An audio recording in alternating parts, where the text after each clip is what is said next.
32వ కీర్తన మొదటి 2 చరణాలు నేను చదువుతాను, దయచేసి గమనించండి. తన అతిక్రమములకు పరిహారము నొందినవాడు, తన పాపమునకు ప్రాయశ్చిత్తము నొందినవాడు ధన్యుడు. యెహోవా చేత నిర్దోషి అని ఎంచబడినవాడు, ఆత్మలో కపటము లేనివాడు ధన్యుడు. ప్రియులారా, మనం ఆరాధనకు సహాయకరంగా ఈ 32వ కీర్తన మనం చదువుకున్నాం. దీన్ని పశ్చాత్తాప కీర్తన అని అన్నారు. పశ్చాత్తాప కీర్తన భక్తుడైన దావీదు పశ్చాత్తాపడిన తర్వాత రచించినటువంటి కీర్తనగా ఈ కీర్తన మనం చూస్తాం. అయితే పశ్చాత్తాపడడం అనేది ఎప్పుడు జరిగింది, ఎలా జరిగింది అనే విషయాలు మనం ఆలోచన చేస్తే, దావీదు ఊరియా భార్య అయినటువంటి బత్షెబాతో పాపంలో పడిన తర్వాత, కొంతకాలం గడిచిన తర్వాత తన పాపాన్ని కప్పిపెట్టుకోవడానికి ఊరియాని చంపించి కొద్ది కాలం గడిచిన తర్వాత నాతాను ప్రవక్త దావీదు దగ్గరకు వచ్చి ఒక కథ చెప్పి, ఆ మనుషుడవు నీవే అని దావీదుని పాపము చేసిన వ్యక్తిగా నిలవబెట్టినప్పుడు దావీదు పశ్చాత్తాపడిన తర్వాత రచించినటువంటి కీర్తనగా మనం చూస్తాం. అయితే ఆయన పశ్చాత్తాపడిన వెంటనే రచించింది కాదు ఇది. ఆయన పశ్చాత్తాపడిన వెంటనే 51వ కీర్తన కదా ఆయన రచించింది. ఆ 51వ కీర్తనలో చాలా స్పష్టంగా ఆ మాటలు రాయబడ్డాయి. 51వ కీర్తన దాని ప్రారంభంలోని ప్రధాన గాయకునికి దావీదు బత్షెబా యొద్దకు వెళ్ళిన తర్వాత నాతాను ప్రవక్త అతని యొద్దకు వచ్చినప్పుడు అతడు రచించినది, అంటే పశ్చాత్తాపడిన వెంటనే రచించిన కీర్తన 51వ కీర్తన. తర్వాత కొద్ది కాలం తర్వాత 32వ కీర్తన రచించడం జరిగింది. అయితే 32వ కీర్తన రచించడానికి మూల కారణం ఏంటి అని మనం ఆలోచన చేస్తే, 51వ కీర్తన 13వ చరణములో దేవునితో ఒక వాగ్దానం చేసుకున్నాడు ఆయన, ఒక ఒడంబడిక లేక దేవునికి ఒక మాట ఇవ్వడం జరిగింది. దాన్ని నెరవేర్పే 32వ కీర్తన అని అన్నారు. 51వ కీర్తన 13వ చరణం. అప్పుడు అంటే ఎప్పుడు, ఎప్పుడైతే రక్షణ ఆనందాన్ని మరలా పుట్టించాడో, సమ్మతి కలిగిన మనస్సు ఎప్పుడైతే కలిగిందో, అప్పుడు అతిక్రమము చేయు వారికి నీ త్రోవలను బోధించేదను అన్నాడు. చూసారా, దానిని బట్టి 32వ కీర్తన రాసి ఉండొచ్చు అని చాలా మంది బైబిల్ పండితుల యొక్క అభిప్రాయం. కాబట్టి దేవునితో ఆయన ఇచ్చిన ఆ మాటను బట్టి 32వ కీర్తన రచించాడు అని అన్నారు. అంటే ఈ 32వ కీర్తనలో మనం ప్రారంభంలో గమనిస్తే దావీదు కీర్తన అన్నాడు, దైవ ధ్యానము అని అన్నాడు. దైవ ధ్యానం హీబ్రూలో మ్యాస్కిల్ అనే పదం ఉంటుంది. దైవ ధ్యానము అంటే మ్యాస్కిల్ అని అన్నాడు హీబ్రూలో. దానికి కొన్ని పర్యాయ పదాలు ఉన్నాయి. ఏంటి పర్యాయ పదాలు? బోధన, సూచన, మార్గదర్శకత్వము, ఇలాంటి పర్యాయ పదాలు ఉన్నాయి. అంటే దైవ ధ్యానము అనే దానికి సరైన అర్థం ఏంటంటే బోధించడం, సూచన చేయడం, త్రోవను సరిగా చూపించడం. ఇదిగో నేను ఇలాంటి తప్పుల్లో పడిపోయాను ఈ మార్గంలో వెళ్ళడం వలన, కనుక మీరు ఆ మార్గంలో వెళ్లకుండా సరి అయిన మార్గంలో మీరు వెళ్ళండి అని సూచన చేయడం, మార్గాన్ని నిర్దేశించి చెప్పడం, దాన్ని మ్యాస్కిల్ అనేటువంటి పదం హీబ్రూలో వాడబడి ఉన్నది. కాబట్టి దావీదు 51వ కీర్తన 13వ చరణం ప్రకారంగా తాను గతంలో పడిపోయిన పాపము అతిక్రమాన్ని జ్ఞాపకం చేసుకొని దేవుడు తన నూతనపరిచిన తర్వాత ప్రజలు మరలా అలా మార్గంలోనికి వెళ్లకుండా ఉండడం కొరకై ఆయన హెచ్చరిక చేస్తూ, మరి మార్గం చూపిస్తూ, బోధ చేస్తూ రాసినటువంటి రచించిన కీర్తన 32వ కీర్తన అనేది మనం జ్ఞాపకం చేసుకుంటాం. ఈ కీర్తన యొక్క భావము ఏంటంటే 11 చరణాలు మొత్తాన్ని కలిపి క్షమాపణ యొక్క ఆశీర్వాదములు అన్నారు. క్షమాపణ యొక్క ఆశీర్వాదాలు. ఒక వ్యక్తి దేవుని చేత నిజంగా క్షమించబడితే వచ్చేటువంటి ఆశీర్వాదాలు ఎలా ఉంటాయో 32వ కీర్తనలో చెప్పడం అనేది మనం చూస్తా ఉన్నాం. అందుకని క్షమాపణ యొక్క ఆశీర్వాదములు అన్నారు. సెయింట్ అగస్టిన్ అనేటువంటి గొప్ప భక్తుడు ఉండేవాడు. ఆయనకి 32వ కీర్తన అంటే బాగా ఇష్టం అంట. ఆయన పదే పదే 32వ కీర్తన బాగా చదువుతూ ఉండేవాడంట. ఆయన చనిపోక ముందు అనారోగ్యం చేత పడక మీద ఉండగా ఆయన తన గోడ పైన ఈ 32వ కీర్తన మొత్తం రాయించుకున్నాడంట. ఆయన కళ్ళు తెరిచి చూసిన ప్రతిసారి ఈ 32వ కీర్తన కనబడడం కొరకు ఆయన తన ఎదురుగా ఆ గోడ పైన దీన్ని రాసుకున్నాడని చెప్తా ఉన్నారు. 32వ కీర్తన సెయింట్ అగస్టిన్ అనే ఆయనకి భక్తునికి బాగా ఇష్టమని. మనం క్షమాపణ యొక్క ఆశీర్వాదములు అని 32వ కీర్తన సారాంశాన్ని మనం చూస్తాం. దీన్ని మనం 6 భాగాలుగా ధ్యానం చేయొచ్చు. అందులో మొదటి 2 చరణాలు పాప క్షమాపణయే నిజమైన ఆశీర్వాదం. నిజమైన ఆశీర్వాదం అంటే ఏంటి? పాప క్షమాపణ పొందడమే నిజమైన ఆశీర్వాదం. అది ఒకటి. తర్వాత 3, 4 చరణాల్లో ఒప్పుకొనని పాపము యొక్క వేదన, అగోని అన్నారు. ఒప్పుకొనని పాపము యొక్క తీవ్రమైన వేదన ఎలా ఉంటుందో 3, 4 చరణాల్లో మనం చూస్తాం. ఒప్పుకొనని పాపం యొక్క వేదన. ఒక వ్యక్తి తన పాపాన్ని ఒప్పుకోకుండా దాన్ని కప్పిపెట్టుట ద్వారా తర్వాత పొందే పర్యవసానాలు ఎలా ఉంటాయో అందులో చెప్పాడు కదా. ఆ 3, 4 చరణాల్లో ఇలా అన్నాడు కదా, నేను మౌనినై ఉండగా దినమంతయు నేను చేసిన నా ఆర్తధ్వని వలన నా ఎముకలు క్షీణించినవి. దివారాత్రులు నీ చెయ్యి నా మీద బరువుగా ఉండెను. నా సారము వేసవి కాలమున ఎండినట్టాయే. ఒక వ్యక్తి తన పాపాలు ఒప్పుకోకుండా కప్పిపెట్టుట ద్వారా కలిగే వేదన ఎలా ఉంటుందో ఇందులో జ్ఞాపకం చేస్తా వచ్చాడు. కనుక ఏ మనుషుడైనా తన అపరాధాలని అవిధేయతల్ని ఒప్పుకోకుండా కప్పిపెట్టి తాను దేవుని ఎదుట తాను దాగినట్టుగా ప్రవర్తిస్తూ ఉంటే ఆ మనుష్యుడు తర్వాత ఎలాంటి వేదనకరమైన పరిస్థితి అనుభవిస్తాడో దావీదు తాను 3, 4 చరణాల్లో ఆయన జ్ఞాపకం చేయడం మనం చూస్తాం. తర్వాత 5వ చరణం ఒప్పుకోలు మరియు క్షమాపణ యొక్క మేలు. ఒప్పుకోలు మరియు క్షమాపణ యొక్క మేలు 5వ చరణంలో మనం చూస్తాం.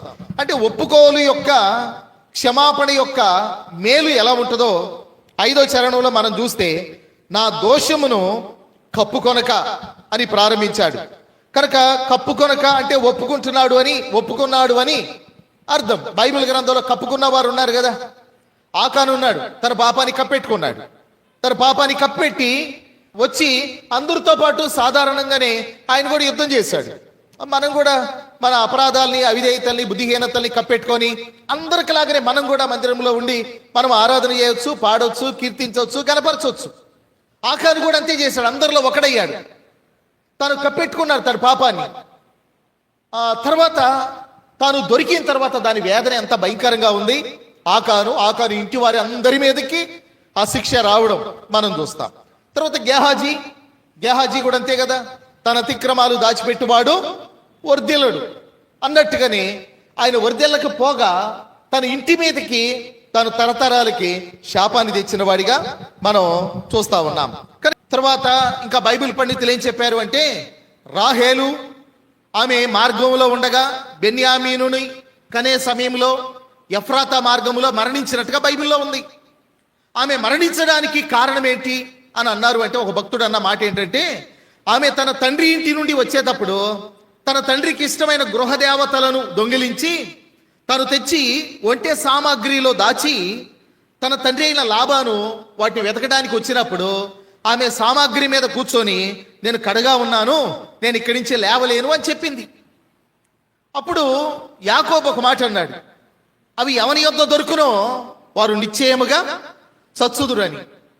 కాబట్టి ఆ కప్పుకొనిన ఆ పాపం యొక్క పర్యవసానమే రాహేలు మరణానికి కారణమని ఒక భక్తుడు వ్యాఖ్యానం చేశాడు. కనుక పాపం వల్ల వచ్చు జీతము మరణం అని అన్నాడు. కాబట్టి మనం కప్పుకోవటం అనేది, పాపాలు కప్పిపెట్టడం అనేది చాలా ప్రమాదకరం. అందుకని నా దోషమును కప్పుకొనక నీ ఎదుట నా పాపము ఒప్పుకొంటిని అన్నాడు అని దాని తర్వాత కలిగిన మేలును గురించి చెప్పాడు. యెహోవా సన్నిధిని నా అతిక్రమములు ఒప్పుకొందననుకొంటిని, నీవు నా పాపదోషమును పరిహరించావు. కనుక మనం ఎప్పుడైతే మన పాపాలు మన అపరాధాలు దేవుని దగ్గర ఒప్పుకోవడానికి ఇష్టపడతామో ఆయన మన అపరాధాల్ని పరిహరించువాడు అనేటువంటి మాట మనం జ్ఞాపకం చేసుకుంటున్నాం. ఒప్పుకోలు మరియు క్షమాపణ యొక్క మేలు. తర్వాత 6, 7 చరణాల్లో ఎవరైతే తమ అపరాధములను ఒప్పుకొని వాటి నుండి విడుదల పొంది దేవునికి క్షమాపణ పొందారో 6-7 చరణాల్లో వారికి దేవుని యొక్క సంరక్షణ అనే దీవెన ఉన్నది. దేవుని యొక్క సంరక్షణ అనే దీవెన ఎలా ఉంది? 6-7 చరణాలు మనం చూస్తే, కావున నీ దర్శన కాలమందు భక్తి గల వారందరూ నిన్ను ప్రార్థన చేయుదురు, విస్తార జల ప్రవాహములు పొరలి వచ్చినను నిశ్చయముగా అవి వారి మీదికి రావు. నా దాగు చోటు నీవే, శ్రమలో నుండి నీవు నన్ను రక్షించెదవు, విమోచన గానములతో నీవు నన్ను ఆవరించెదవు.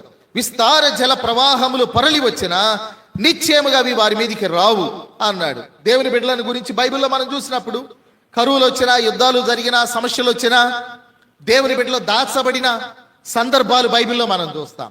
ఏలియా దాచబడలేదా? కెరీతు వాగు దగ్గర పోషింపబడలేదా? కనుక యుద్ధములో నా తలను దాచువాడు ఆయనే, కీర్తనకారుడు అన్నాడు. కనుక దేవుడు మనలను కాపాడేవాడు, పోషించేవాడు, సంరక్షించేవాడు. నేడు మనం ఇప్పుడున్నటువంటి యుద్ధ వాతావరణ పరిస్థితులు గమనిస్తూ ఉన్నప్పుడు ప్రపంచమంతటి మీద దాని ప్రభావం ఉండడం మనం చూస్తూ ఉన్నాం. కనుక ఇది ఎప్పుడు కాగుతుంది మనకు తెలియదు. ఎందుకంటే ఈ మధ్యకాలంలో మొదలైన యుద్ధాలు ఆగట్లేదు. రష్యా ఉక్రెయిన్ యుద్ధం ఆగలేదు. తర్వాత మరి ఇస్రాయేలు ఆ పాలస్తీనా యుద్ధం ఇంకా ఆగలేదు. అది ఓ ప్రక్క జరుగుతూనే ఉంది ఆ గాజా ఆ ప్రాంతాల్లో. మరలా ఇరాన్కి, మరలా అమెరికా ఇజ్రాయేలు మధ్య యుద్ధం మనం చూస్తూ ఉన్నాం. కనుక ఇది కొంచెం తీవ్రమైనటువంటి యుద్ధంగా మనం గమనిస్తూ ఉన్నాం. అగ్రరాజ్యాలు దీనిలో జోక్యం చేసుకుంటానికి సిద్ధంగా ఉండడాన్ని మనం గమనిస్తూ ఉన్నాం. ఇటువంటి పరిస్థితుల్లో ప్రపంచం మీద దీని ప్రభావం ఉండగా మరి మన పరిస్థితి ఏంటి? ఇరాన్ వాడు ఎటు పడితే రాకెట్లు వేస్తా ఉన్నాడు, వాడు ఎటు కనబడితేటు రాకెట్లు వేస్తా ఉన్నాడు. ఓకే, ఇటు వచ్చేస్తే మన పరిస్థితి ఏంటి? వాడు మరలా ఇండియాని కూడా యుద్ధంలోకి లాగాలనుకుంటే వాడు ఇతర రాజ్యాలను యుద్ధంలోనికి లాగడం కోసమే వాడు చేసే పనులు అవన్నీ కూడా. కాబట్టి ఇలాంటివన్నీ జరిగినప్పుడు దేవుని బిడ్డల పరిస్థితి ఏంటి? దేవుని బిడ్డలకి ఆశ్రయం ఉంది. మనకి భయపడాల్సిన పని లేదు. విస్తార జల ప్రవాహములు పొరలి వచ్చినను నిశ్చయముగా అవి వారి మీదికి రావు. నా దాగుచోటు నీవే, శ్రమలో నుండి నీవు నన్ను రక్షించెదవు అన్నాడు. ఎవరైతే పాప క్షమాపణ పొందారో వారికి ఆశ్రయం ఉంది. ఒకవేళ ప్రపంచమంతా ఈ పరిస్థితులు జరిగిన ప్రభు రాకడ వచ్చినప్పుడు మధ్యాకాశానికి ఎత్తబడి మధ్యాకాశంలో ప్రభుతో కూడా మనము ఆనందములో మనం ఉంటాం. దేవుని బిడ్డలకి అలాంటి ఆశ్రయం ఉంది ఎవరైతే పాప క్షమాపణ పొందారో వారి కొరకు. కనుక 6-7 చరణాల్లో దేవుని సంరక్షణ అనే దీవెన మనం చూస్తాం. 8-9 చరణాల్లో జ్ఞానము పొంది నడుచుకోనమనే పిలుపు ఉన్నది. ఇక్కడ ఏమన్నాడంటే 2 జంతువుల్ని జ్ఞాపకం చేశాడు. అందులో బుద్ధి జ్ఞానము లేని గుర్రము వలనైనను కంచరగాడిద వలనైనను మీరు ఉండొద్దు అన్నాడు 9వ చరణం. ఎందుకంటే అవి దగ్గరకు తేబడాలి అని అంటే వాటి నోరు వారుతోనూ కళ్ళెముతోనూ బిగించాలి. కొంతమంది కళ్ళెం వేస్తే తప్ప దేవుని దగ్గరకు రారు, కళ్ళెం వేసి మలిస్తే తప్ప దేవుని వైపు తిరగని వారు ఉన్నారు. అలాంటి బుద్ధి జ్ఞానము లేని గుర్రంలాగా ఉండొద్దు. అవి కళ్ళెముతో తిప్పబడతాయి, మీరు అలా కాదు, మీరు మాటతోనే తిప్పబడండి అన్నట్టుగా ఈ దావీదు 32వ కీర్తనలో జ్ఞానము పొంది నడుచుకోమని ఒక సలహా ఇవ్వడం అనేది ఈ భాగంలో మనం గమనిస్తా ఉన్నాం. అయితే బుద్ధి జ్ఞానము లేని గుర్రములాగా కంచర్ గాడిదలాగా ఉండవద్దు అని హెచ్చరించాడు. 10-11 చరణాల్లో దేవుని కృప సంతోషం అనేటువంటి దీవెనల గురించి చెప్పాడు. దేవుని కృపను పొందిన వాడు ఎలా సంతోషిస్తాడో ఆ దీవెనల గురించి 10-11 చరణాల్లో చెప్పడం జరిగింది. అయితే మనం 1-2 చరణాలు మూలవాక్యంగా చదువుకున్నాం గనక ఆరాధనకు సహాయకరంగా ప్రభుని స్తుతించడానికి 1-2 చరణాల్ని కొంచెం లోతుగా మనం ధ్యానం చేయడానికి ప్రయత్నం చేద్దాం. ఈ కీర్తనని పశ్చాత్తాప కీర్తన అనుకున్నాము. కీర్తన అంతటిని గురించి క్షమాపణ యొక్క ఆశీర్వాదములు అని దాని సారాంశాన్ని గురించి మనం జ్ఞాపకం చేసుకున్నాం. ఇప్పుడు 1-2 చరణాల్ని కొంచెం లోతుగా మనం ధ్యానం చేస్తే ఇందులో మనము మనిషి యొక్క బలహీనతల గురించి 3 గురించి చెప్పాడు. మానవ బలహీనతలు. అందులో 1 అతిక్రమములు అన్నాడు, 2వది పాపము అన్నాడు 2వ లైన్లో, తర్వాత 2వ చరణం 2వ లైన్లో కపటము అని అన్నాడు. ఇవి మానవుని యొక్క బలహీనతలు. ఈ మానవ బలహీనతలు 3 చెప్పాడు. తర్వాత దేవుడిచ్చినటువంటి ఆశీర్వాదాలు 3 చెప్పాడు. ఈ 2 చరణాల్లో మానవ బలహీనతలు ఏంటి? వాటి అతిక్రమము అన్నాడు. అతిక్రమము అనే దానికి సరైన అర్థం ఏంటంటే హద్దు మీరడం అని అర్థం అంట. అతిక్రమము అంటే క్రమాన్ని మీరడం అన్నారు. ఇంకా అచ్చ తెలుగులో సరైన భావన ఏంటంటే హద్దు మీరడం. దేవుడు ఒక హద్దుని నియమించాక దాన్ని మీరడమే అతిక్రమము అనే మాట వాడాడు. బైబిల్లో దేవుడు ఆదామవులకు చెప్పాడు, ఈ తోట చెట్లలో దేనినైనాను నీవు నిరభ్యంతరంగా తినవచ్చు, కానీ తోట మధ్యలో ఉన్న మంచి చెడ్డల తెలివినిచ్చే వృక్ష ఫలాలు మీరు తినకూడదు, తినమన నిశ్చయముగా చచ్చేదారు. కాబట్టి అతిక్రమం అంటే హద్దు మీరడం, క్రమాన్ని మీరడం లేక హద్దు మీరడం అనేటువంటి అర్థం ఉంది. కనుక దేవుడు మనకి కొన్ని హద్దులు నియమించాడు వాక్యములో. మనం ఎలా ఉండాలి, ఎలా ఉండకూడదు, ఇలా బ్రతకాలి, ఇలా బ్రతకూడదు. కనుక పాత నిబంధనలు ఇశ్రాయేలీలకు ఇవ్వబడిన ఆజ్ఞలు మనం చూస్తాం. క్రొత్త నిబంధనలు దేవుని బిడ్డలుగా మనకి ఇవ్వబడినటువంటి ఆజ్ఞలను, కొన్ని హద్దులను, కొన్ని కండిషన్స్ని మనం చూస్తాం. వాటిని ఎప్పుడైతే మీరుతామో దాన్ని అతిక్రమము అని అన్నాడు. అలాంటి అతిక్రమములకు మనం పరిహారం పొందాలి అని బైబిల్ మనకి బోధిస్తూ ఉంది. కనుక అతిక్రమము అనే మాట ఒకటి. రెండవది పాపము అన్నారు. దీన్ని సరైనటువంటి విధంగా వ్యాఖ్యానించినప్పుడు పాపము అంటే గురి తప్పుట అని అర్థం అంట. పాపము అంటే గురి తప్పుట అంటే ఒక మనిషి ఓ గురి వద్దకు వెళ్తున్నాడు, మధ్యలో వేరే వాటి చేత ఆకర్షింపబడ్డాడు, ఆ గురిని అతడు తొలగిపోయాడు, దాన్ని పాపము అని అన్నారు. దేవుడు నియమించినటువంటి గమ్యానికి వెళ్లకుండా మధ్యలో మానవుడు లోకములో ఉన్న వాటిని ప్రేమించి ఆ దారి నుండి తొలగిపోవడమే దాన్ని గురి తప్పుట అన్నారు, దాన్నే పాపము అని అన్నారు. కాబట్టి మనం అనేక సార్లు దేవుడు మనకు నిర్ణయించిన మార్గానికి గమ్యానికి వెళ్లకుండా మనకి ఇష్టమైన త్రోవల్లోనికి వెళ్ళేటువంటి వారిగా కొన్నిసార్లు ఉంటాం. బైబిల్లో యోధాను గురించి అపోస్తల కార్యాలు 1వ అధ్యాయంలో ఇస్కరియోతు యోధాను గురించి మాట్లాడేటప్పుడు పేతురు నిలవబడి వారి మధ్య ఇలా అన్నాడు ఒక మాట. 1వ అధ్యాయము 24-25 వచనాలు. ఇట్లని ప్రార్థన చేసిరి, అందరి హృదయములను ఎరిగి ఉన్న ప్రభువా, తన చోటికి పోవుటకు యూదా తప్పిపోయి పోగొట్టుకొనిన ఈ పరిచర్య. యూదా తప్పిపోయి పోగొట్టుకున్నాడు, తన చోటికి పోవలసిన చోటికి వెళ్ళలేదు. అంటే గురి తప్పాడు, పాపంలో పడిపోయాడు. గురి తప్పిన వాడిగా ఇస్కరియోతు యోధా మనకు కనబడతాడు. యోధా పత్రికలో అబద్ధ బోధల వైపు తిరిగిన వ్యక్తుల గురించి యోధా పత్రికలో మాట్లాడుతూ అబద్ధ బోధలు, అబద్ధ బోధకులు, అబద్ధ బోధల వైపు తిరిగిన వ్యక్తులు వారి గురించి మాట్లాడుతూ యోధా పత్రిక 13వ వచనం ఇలా అన్నాడు, తమ అవమానమును నురుగు వెళ్ళగ్రక్కు వారై సముద్రం యొక్క ప్రచండమైన అలలుగాను మార్గము తప్పి తిరుగు చుక్కలుగా ఉన్నారు. మార్గము తప్పి తిరిగే చుక్కలు, గురి తప్పిన వారు, మార్గము తప్పి తిరుగు చుక్కలు. పాపము అంటే గురి తప్పుట అనేటువంటి అర్థం ఉంది. తర్వాత మూడవది, ఒకటేమో అతిక్రమము అంటే హద్దు మీరుట, రెండవది పాపము అంటే గురి తప్పుట, మూడవది 2వ చరణం 2వ లైన్లో కపటము అన్నాడు. దీన్ని వక్రబుద్ధి అన్నారు. వక్రబుద్ధి కనుక కపటము, వక్రబుద్ధి.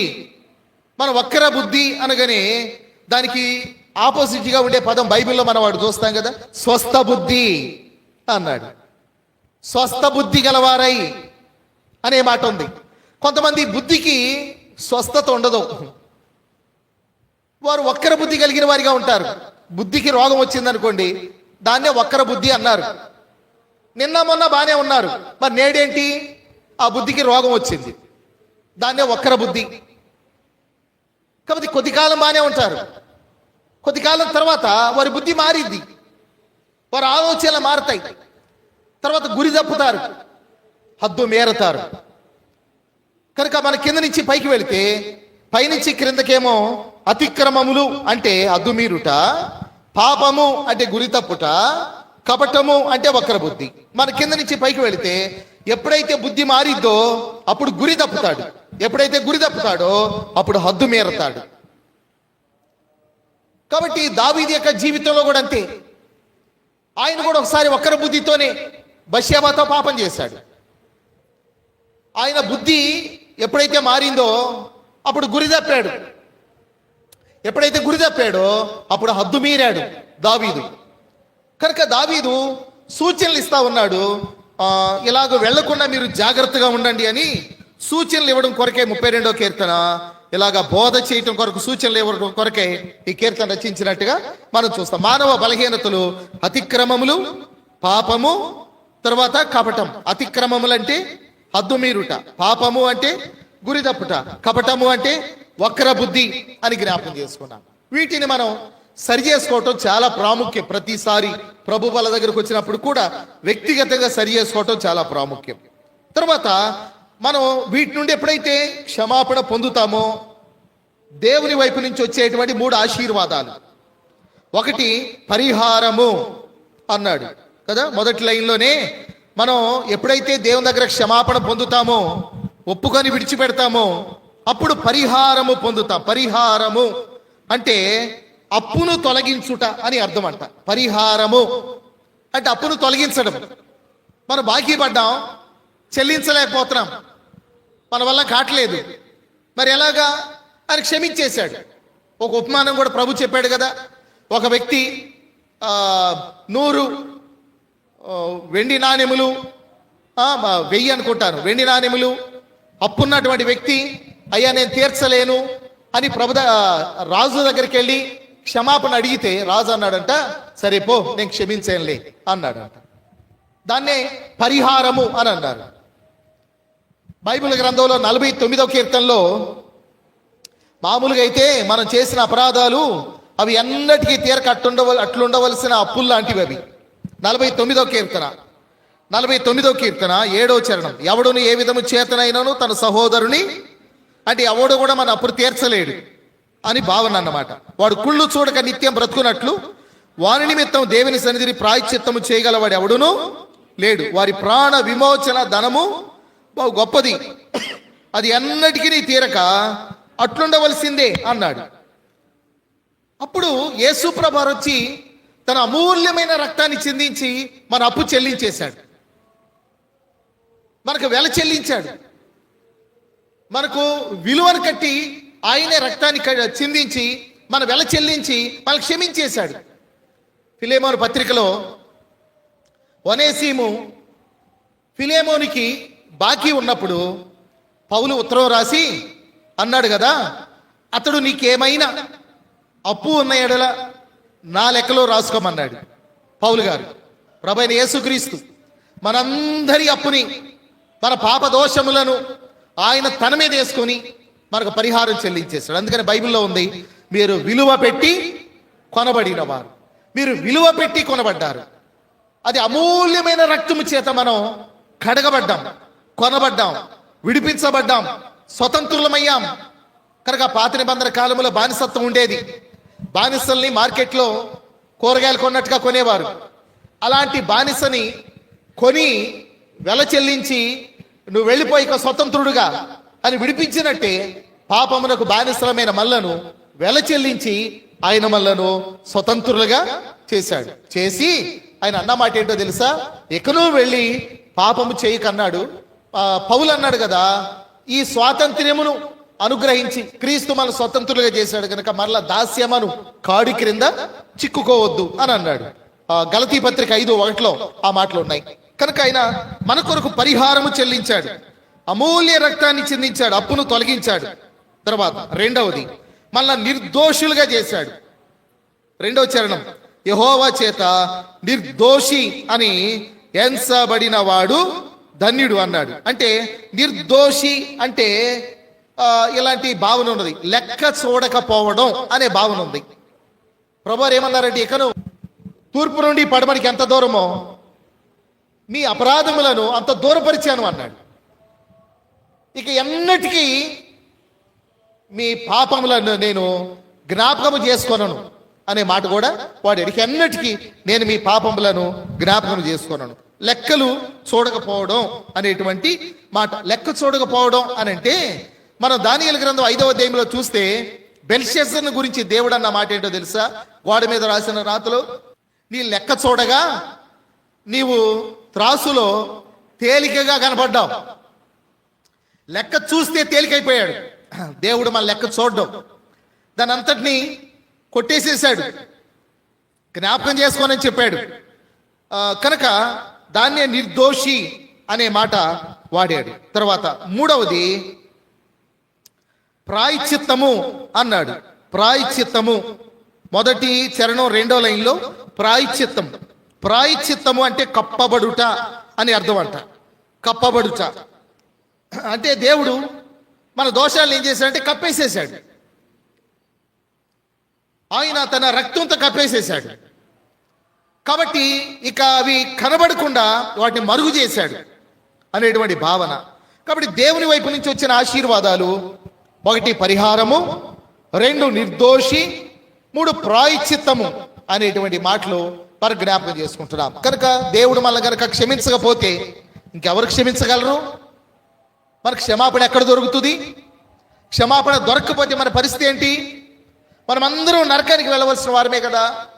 అయితే ఆయన మనను మన పాపమునకు ప్రాయశ్చిత్తము చేయడం, నిర్దోషులుగా తీర్చడం, తర్వాత పరిహారము చెల్లించడం అనేవి యేసుక్రీస్తు ద్వారా చేయటం వలన ఆయన కాచిన రక్తాన్ని బట్టి, ఆయన పొందిన మరణాన్ని బట్టి, ఆయన పునరుద్ధానాన్ని బట్టి మనమందరము కూడా స్వతంత్రులుగా చేయబడ్డాం, విడుదల పొందాం, నిర్దోషులుగా చేయబడ్డాం, పరిశుద్ధులుగా చేయబడ్డాం అనేటువంటి మాట జ్ఞాపకం చేసుకుంటూ మన కొరకు ప్రభు చెల్లించిన వెలను బట్టి ప్రభుకు స్తుతులు చెల్లిద్దాం.